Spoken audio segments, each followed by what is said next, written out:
오늘 제가 준비한 거는요, 양승태 스토커로서 제가 양승태 재판을 챙겨보고 있는데, 지난주에도 제가 뉴스공장에서 잠깐 언급했고, 이번 주 주진우 기자가 진행하던 뉴스공장에서도 간단히 언급했죠. 양승태의 재판 지연 전략, 이게 뭐냐? 했을 때 그 중에 하나가 바로 임종원 USB의 증거 능력을 갖다가 부인하면서 그 임종원 USB에 들어있는 원본 파일과 거기서 출력해서 증거로 제출한 이 문서 사이에 동일성이 있냐 없냐 이거를 검증해야 된다.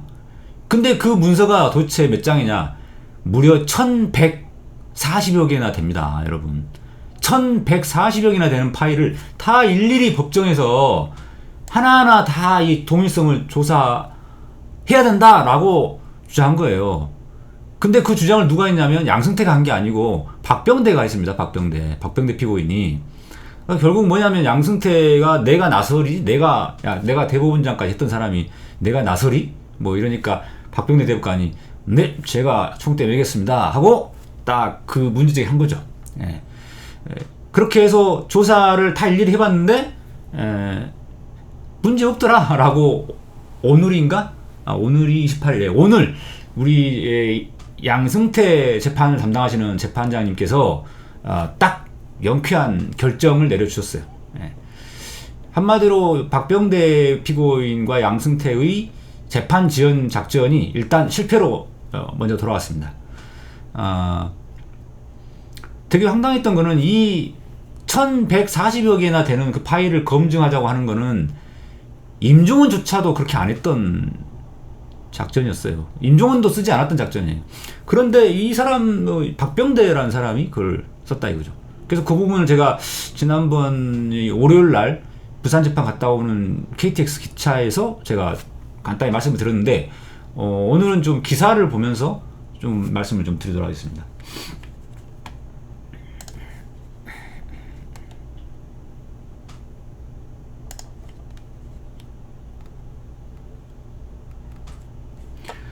여기 보면은 양승태 재판부 임종원 USB 압수 절차에 위법이 없었다라고 돼 있죠. 영장에 기재된 압수한 물건 장소에 해당된다. 그러니까 쉽게 말해서 압수수색 영장에 기재되어 있는 물건 장소에 대한 것만 압수해야 되는데 여기에 기재되어 있지 않은 것을 압수하면 이게 흔히 말하는 별건 압수다. 그래서 위법하다고 하는 거거든요. 그래서 그렇게 주장을 했는데 그게 아니다라고 이렇게 오늘 결정을 내렸습니다.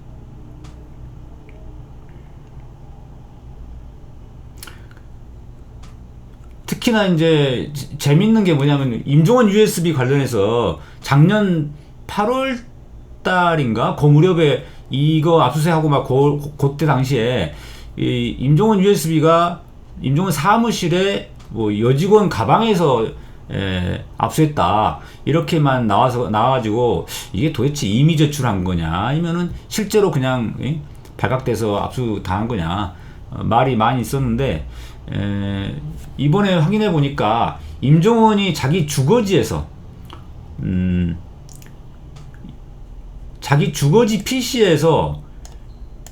PC에다가 USB를 접속했던 그런 흔적이 나왔었어요. 그래서 이 수사관들이 이거 뭐냐 이 USB 어디 있냐고 했더니 사무실에 있다고 했다는 거거든요. 그래서 사무실에 압수했더니 아니나 다를까 있더라는 거예요. 그러니까 요거를 보면은 임종원이 USB를 사실상 있는 장소를 알려줬잖아요. 스스로 제출한 거나 비슷한데 이 부분이 사실이라면은 임종원이 자기만 죽을 수 없다라고 해서 양승태 윗선이 관여한 내용들이 들어있는 그 내용이 들어있는 이 중요한 USB를 사실상 검찰에 갖다 바친 셈인데 자기 스스로 갖다 바치면은 양승태를 비롯한 이쪽 사람들한테 엄청 이제 배신자 소리 들으니까 그렇게 못하고 압수당한 모양새를 취했다라고 그 당시에 그럴 가능성이 있다라고 이야기했는데 이 부분을 보면은 그런 가능성이 충분히 있어 보입니다. 그래 놓고는 이제 막상 구속되고 나서 나니까 그 압수수색 이 USB 압수수색 영장을 통해서 압수한 이 USB가 증거 능력이 없어서 무효다, 이런 주장을 지금 하고 있는 거죠. 그리고 임종원 재판을 맡고 있는 윤종석 부장판사라는 분, 이분도 이 압수수색 절차에 문제 없었다라고 증거로 채택을 한 상태였습니다. 그래서 이 임종원 재판을 맡고 있는 윤종석 판사, 그 다음에 양승태 재판을 맡고 있는 박남천 부장판사 모두 다 압수수색 절차에 아무런 문제가 없다, 이렇게 결정을 내렸어요.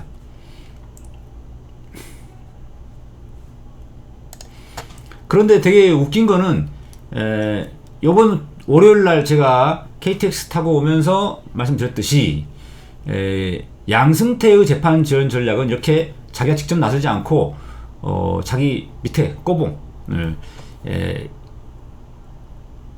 박병대 대법관, 박병대 피고인과 그 다음에 증인으로 출석하게 될 그 일선 판사들, 아니 일선 판사 아니지, 행정처 판사들을 갖다가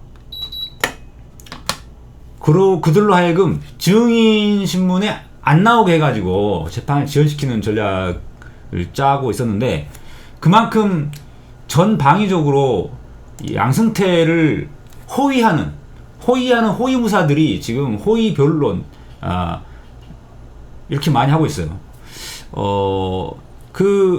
지금 현직 판사들 중에서도 양승태를 호위하는, 그런 호위 변론하는 판사들이 지금 있는데, 대표적인 사람이 바로 차문호와 그리고 김시철 판사입니다.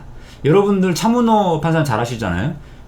지금 현재 김경수 지사 판결을 맡고 있고, 처음에 양승태 퀴즈라고 해서 제가 걱정된다고 이야기했는데, 다행히 배석 판사가 우리법 용의 출신으로서 아주 괜찮은 분이 있어가지고 보석으로 풀려나긴 했습니다만은, 이 차문호 부장판사가 또 지금 이 상황에서 양승태를 호위하기 위해서 별 황당한 행동을 하기 시작을 했는데, 그게 뭐냐면은, 요거는 조금 잘 모르실 것 같아서 기사를 보면서 말씀드릴게요.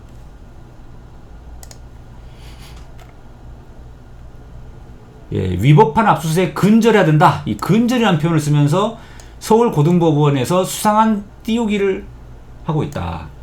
왜? 라고 이 한겨레 신문에서 기사를 아주 잘 썼어요. 한겨레 신문 이 기사가 아주 잘 써 있는데, 이 서울고법의 그 판사가 누구냐? 바로 차문호입니다. 차문호가 27일 날인가 어제죠, 군사기밀보호법 위반 혐의로 기소된 방위사업체 직원에 대해서 무죄를 선고했는데, 무죄를 선고하면서 이렇게 하겠다면, 결론적으로 말하면 위법한 압수수색의 총체적 결정판이다, 이렇게 하면서 검찰의 압수수색 절차가 이렇게 엉터리다라는 것을 엄청 강조를 하면서, 이것을 A4 용지 6쪽이나 되는 분량으로 아주 자세한 보도자료를 내서 판결 의미를 설명했다는 거예요. 이거 진짜 황당한 행동이거든요. 자, 왜냐하면은 보통 판사들이 재판에서 판결을 선고할 때 보도자료를 이렇게 만들어서 내는 경우가 있습니다. 그런 경우는 어떤 경우냐면, 아주 사회적으로 이목이 집중되는 중요한 사건일 때 보도자료를 내줘요. 왜냐하면 그래야만 기자들이 받아쓰기 하기 편하잖아요. 그냥 판결문을 던져주면 기자들이 그 판결문 보고 바로 기사를 쓸 수가 없습니다. 그래서 이런 보도자료를 내주는데, 사회적으로 이목이 집중돼서 언론의 기자들이 받아쓰기 많이 할 만한 그런 사건을 당연히 보도자료로 내겠죠. 그런데 이 방위사업체 직원의 무죄 판결은요, 전혀 사람들이 관심 없는 재판이에요. 그리고 이 재판은 이미 1심에서 똑같은 취지로 무죄 판결을 한 상태입니다. 항소심을 맡은 차문호 판사가 새롭게 어떤 다른 판단을 해놓거나 아주 중요한 법리를 제시한 것도 아니에요. 그런데 이렇게 새삼스럽게 보도자료를 내니까 이게 뭐냐, 차문호 왜 이래? 차문호 얘 왜 이래? 딱 보니까 사법농단 재판을 염두에 둔 사전포석이 아니냐, 이런 해석이 나온다는 거죠. 지금 한참 양승태를 호위하기 위해서 박병대 대법관이 임종원 USB가 위법하게 수집되었다 이렇게 주장하고 있는 상황이다 보니까 이 양승태 박병대의 주장에 힘을 실어주기 위해서 이런 보도자료를 막 낸 거예요.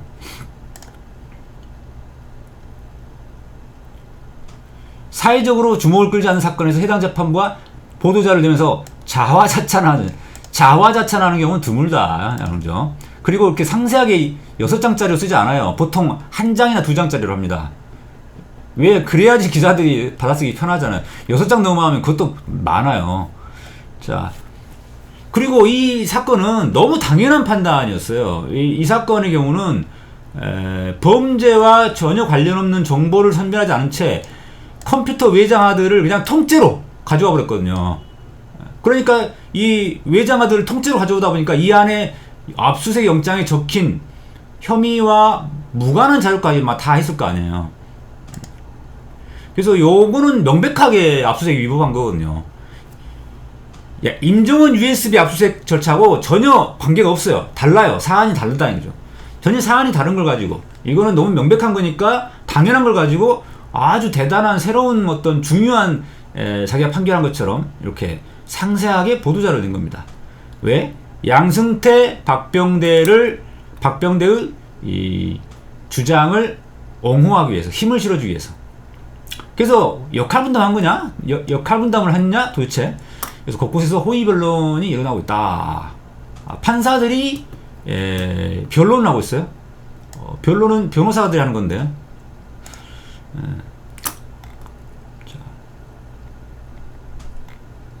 자, 그 다음에 또 있어요. 여기 나오는데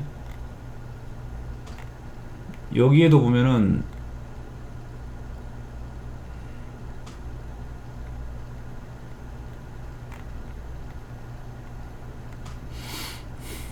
김시철 부장판사라고 하죠. 김시철. 자, 김시철이라는 이름 혹시 들은 기억이 나실지 모르겠습니다.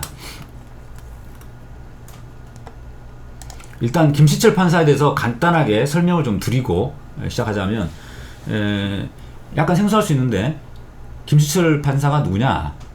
이 2015년도 이 사람은 9월 이후에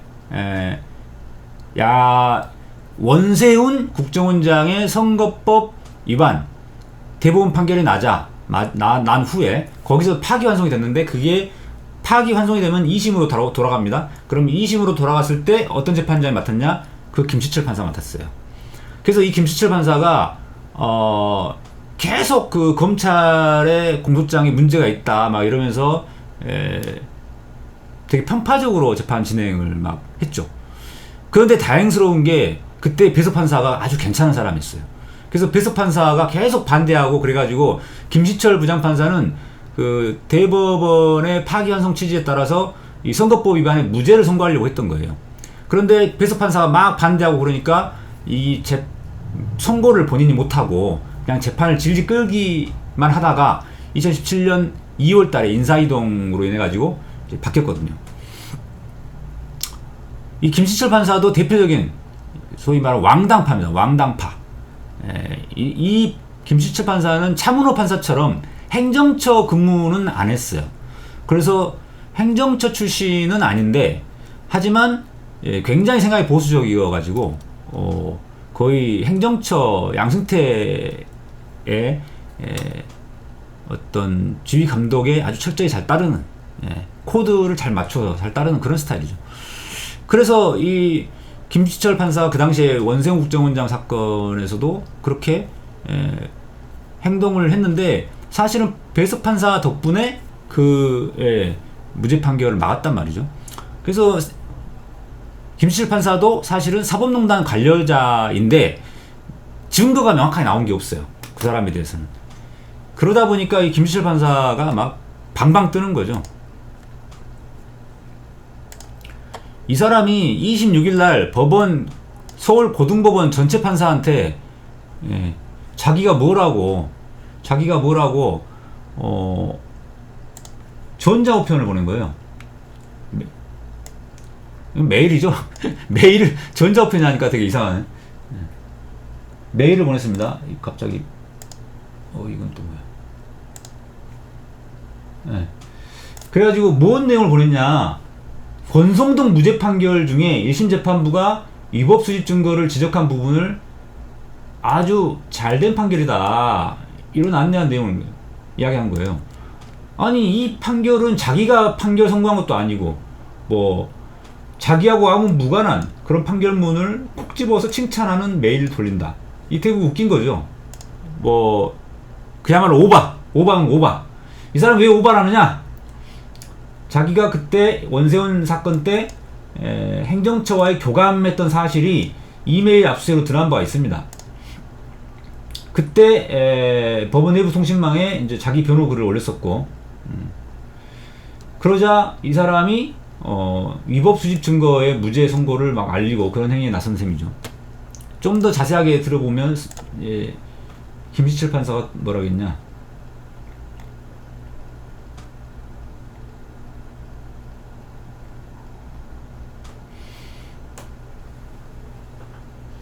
그러면서 자기가 피의자도 아니었고 피의자가 아닌 참고인으로 임의수사에 협조해달라고 요청을 했었다, 이런 내용들도 이제 자기 변호를 한 거죠. 그래서 이런 식으로 차문호, 김시철 이를 비롯해서 또 증인으로 채택된 정다주 등 행정처 판사들이 다들 증인신문 기일에 자기 재판이 있어가지고 못 나간다, 뭐 이런 식으로 불출석 사유서 내고 막 이랬거든요. 그러면서 지금 이 전방위적으로 양승태 피고인을 호위하는 그런 현직 판사들, 그리고 현직 판사들이죠 다들, 그 다음에 박병대 피고인, 이들의 양승태 지키기, 양승태 구하기, 라이언 일병 구하기를 패러디하면서 양승태 구하기 작전에 나서고 있다, 라는 겁니다.